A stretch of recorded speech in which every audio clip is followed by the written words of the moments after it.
friends, I'm so glad you're here. I'm sitting here on a Monday morning. I'm not shooting an Emily Awards video. I feel like that content has just been so what I've been all about for quite a while now. It is kind of nice to sit down and say, hey, I'm going to put my makeup on in this video. But something I've been wanting to do since before the Emily Awards was kind of like an everyday holiday look. Every time we give that kind of description to a look, we think, oh, well, this has to be a big special occasion look, or the kind of glam I'd only wear on a night out somewhere. What I'm going to try to do in this video is make it maybe a little more low-key, but something that's just fun to wear anywhere. I've been enjoying the Maybelline Cloudtopia lip and cheek mousses so much, and I ended up with a couple new shades of it. I got the one called Dreamy Dawn. I think I had that in my head that the name was Nude or something, but it's Dreamy Dawn, and it's actually quite a colorful rosy shade, but I thought this one might be fun to kind of center my look around today with lip and cheek. And this is the one called Ethereal Rose. So it's going to give us a pretty reddish color, but we're going to make this look really approachable and just, you know, easy to do for every day. So I'm going to start out by using this lovely little primer from Milani. It's called their Conceal and Perfect Blur Out Smoothing Primer. And this is one that I really have come to enjoy. I've come to realize its worth. It's a funny texture. Like, you kind of do need to dig into it with the little spatula provided, and then you just kind of start working it in your hands and working it over your skin.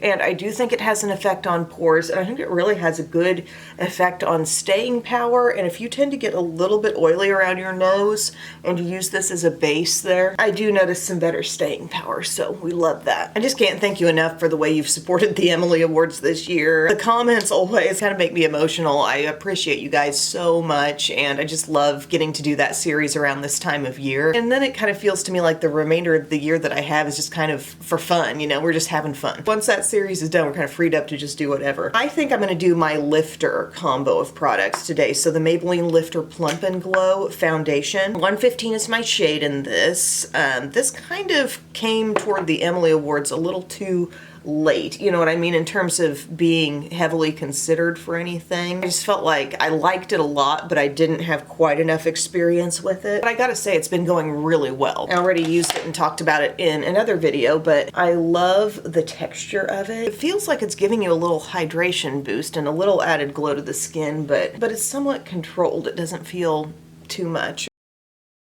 I still have Christmas shopping to get done. I'm starting to be one of those people who sees the last minute stuff and I'm saying it's not truly last minute yet. But gosh, we had such a full week last week with dance shows and school programs. Of course, the Emily Awards, and it just felt like we were constantly coming and going, that I have a lot of Christmas to achieve this week. And I was trying to slow down. I was trying to follow my own advice that I was talking about in the Emily Awards and slow down and enjoy the moment, and I did. I do feel I was better about that. Now, if I can just do that another week. I'm pulling out my Lifter concealer, which I also really love. Shade is 05 in this. Our heat has just been running nonstop. It's super cold right now. I always feel like if it's gonna be this cold, can't we at least just get some snow to go with it? Oops, just kind of swipe the bottom of my nose too. So there's that, and I'm gonna use my Morphe M132, and we're just gonna stretch that out. I don't think this is gonna be a super like colorful look on the eyes. I really kind of want to make it all about the lip and cheek. And then I'm gonna take my larger brush that I used for foundation and just bop that in. Part of it's I like the formula, but I also landed on a really good shade of that concealer that just makes me feel brightened, but it's not like too light. I just love it. And friends, I'm going to keep it Maybelline for 2 more steps. I'm going to use Fit Me Loose powder, and then I'm going to use some of the Superstay powder elsewhere around the face. I've been putting on Superstay when I've used the Lifter foundations, and that's gone well, but now I want to make sure I use some of this too. So this is the shade Fair. As I said in the Emily Awards, I feel like it's kind of the utmost under eye brightening loose powder. I absolutely love it, and I'm just gonna dab that in with my Triangle Powder Puff. And I do feel like I'm being a bit generous with it, but we can come in and swipe away some excess, you know. Okay, see, we've got that on under eye and T-zone. We're so bright. Morphe Under Eye Bullet Brush. And just kind of dab around, move that product around a little bit more. Okay, then we're taking the Super Stay Hybrid Powder Foundation, as we like to do, shade 128. We definitely hit pan, and I'm proud of it. And because it's a pigmented powder that I never feel like I'm using tons of, but it's just been repeated uses of the powder, you know what I mean? Not a great quantity every time, but just a high frequency. And I'm putting it, you'll notice, pretty much everywhere where the loose powder did not go. And like I said, I think the Lifter Foundation leaves me pretty juicy, and this just kind of locks me in for good staying power. Now, if you're wanting to keep it low-key, you know, go with whatever base product you like. But I think I'm gonna really like that whole Maybelline combo today, although we did prime with Milani. Next up, I'm gonna do a little liquid contour, or liquid bronzer. I've got this one from bPure from Dollar Tree, and the shade is Radiant Tan, and this stuff is really good. I feel like they really went out there and tried to package it up kind of fun. But I'm gonna dab this around up here, get that blended in. You could use a Sephora 56, you could use a Real Techniques Expert face brush, but you'll find it blends well. And of course we're gonna go down here too with a couple streaks. What are some of the best Dollar Tree finds you've had lately? I do need to go to Dollar Tree. That reminds me, I love their little like Christmassy baskets, because I'm putting together some teacher baskets, and I love their little like Christmassy tubs, sort of. They've got some nice little handled tubs that I've had since last year, and we've used them a lot for like kids' toys and different things.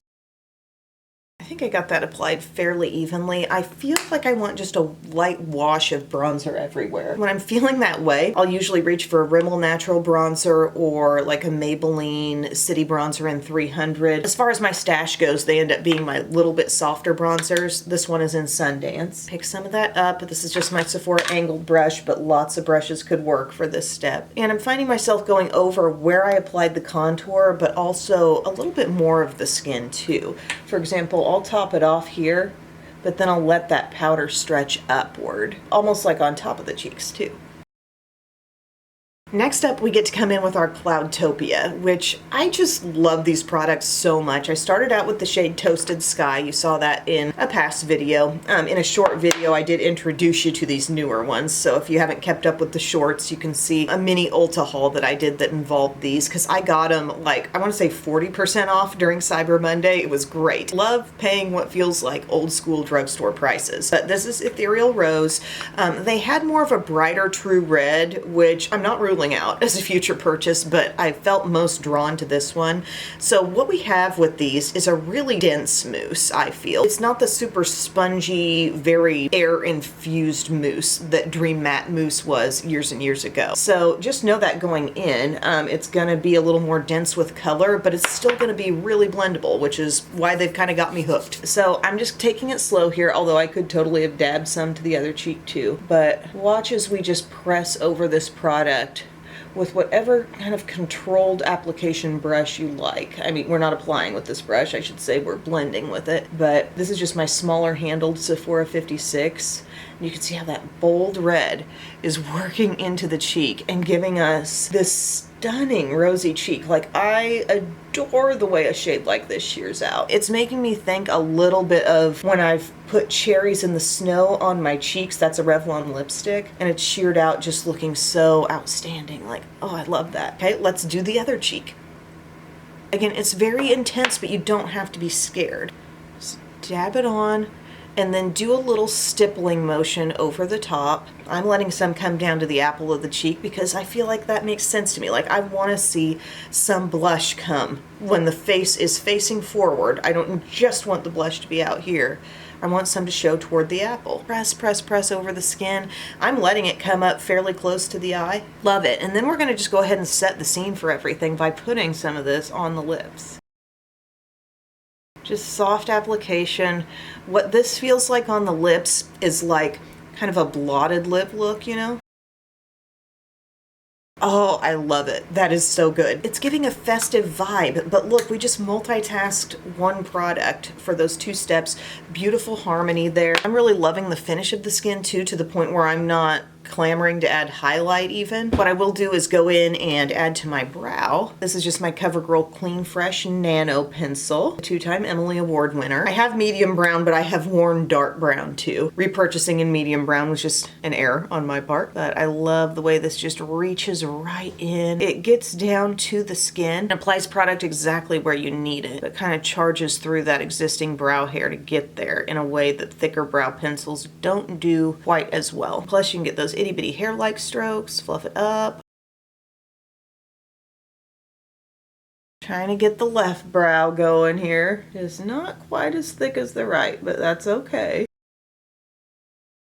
Just getting myself up to speed on all the dress-up days of the week for school. Today's Wear Red, Santa Day, Tuesday, Gingerbread Day, Wednesday, Polar Express Pajama Day, Thursday, Reindeer Day, which was the sweatshirts I helped make last week, and then Friday is Grinch Day. That's the early out for Christmas break. I'm not pleased with the left brow. I'm trying over here, but dang. Oh, we went to Culver's yesterday and I revisited something I hadn't ordered in a while. It was the pork loin, like the tenderloin sandwich. Oh, they do it so well. And I'm taking Morphe Micromanager Gripping. Yes, a couple of Emily Award winning products here. Got a lot of Emily Award winners in this video. And I'm just kind of fluffing it up, making a bit more of what I've just done. And then I'm wanting kind of natural lids with a shimmery pop. I think it's the perfect day for Wet n Wild Walking on Eggshells. Always a loved palette, for sure. Does anybody else have a little kid who loves to repeat some of the same clothes all the time? Like, not all the time, obviously we're washing it, but like week to week. Rhett has many more clothes he could choose from, but it's like another Monday rolls around. Okay, I want to wear my bluey hoodie. Lids are primed, and we're going to come in here and start off with this little soft matte shade in our Wet n Wild Walking on Eggshells palette. This shade is being just super soft and easy. I'm building a little bit more. One palette I've been using a lot lately is my Unveiled palette by Sydney Grace. I just enjoy that one so much, and I think I'm gonna do, maybe soon, I want to do like kind of an icy soft pink winter look, and I want to involve that. But there's that soft crease setup. Then I'm going to use some of my matte dark brown on a flat brush, Morphe M303. This is going to come onto our very, very outermost corner, and it's going to give us a little bit of like just classic bit of lift, you know, in the outer corner, but not tons. I'm not going for a heavy liner look today. I'm not doing lashes. I'm just gonna be doing mascara, but this will give us just a little added flare and lift. Just gently flipping the brush, wedging it into the crease, and then taking my Profusion small pointed brush with nothing on it and going into the crease as well, and that's where I can kind of smooth out, sheer out, shape out some of that brown. I love Wet n Wild eyeshadows, I truly do. What I'm not liking to see is stores around me not stocking as many different shades as they used to. Don't love that, but I usually do see Walking on Eggshells. I'm just evening it out a little bit, eye to eye. May let my crease brush come in and just buff over it a bit more. And then I want that little bright glow on the remainder of the lid, so I'm going to take my light pearly shade out of this palette and just let that come inward. It's overlapping a little bit. I just feel like that's going to be nice and like light and fresh. Just a second, Rosie. She went in the girls' room.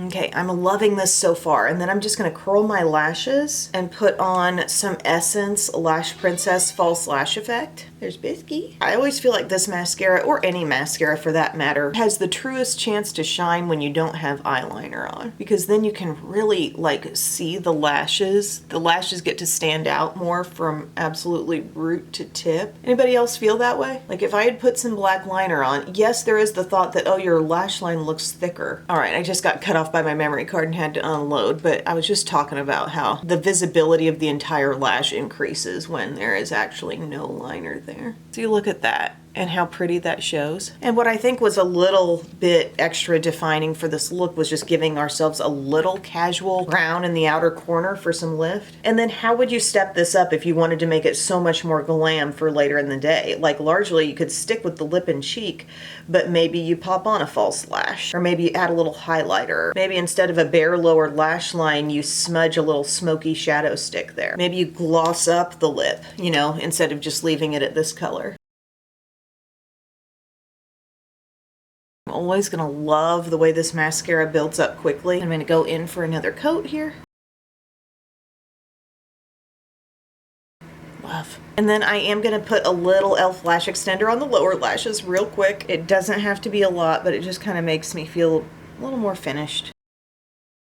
Alrighty friends, and that is my finished look for a little, what I would call everyday glam. This could be a special occasion too, but I just feel like, you know, there's nothing too dramatic about the eye. We're just having fun with this easy little multitasker here, which totally is the star of the show, you know. My lip, by the way, I am not worried about that really transferring off in any major way. I do have a little moisture on my lips with this, but this is gonna just be a beautiful kind of stained effect, really. If I wanted to perk it up later, I could add a little more on. I could outline with a liner. I could top with a gloss. There's so many ways to add and intensify, but I just love the look we came away with here. I'm gonna make sure I'm fully blended between like my under eye area and my blush.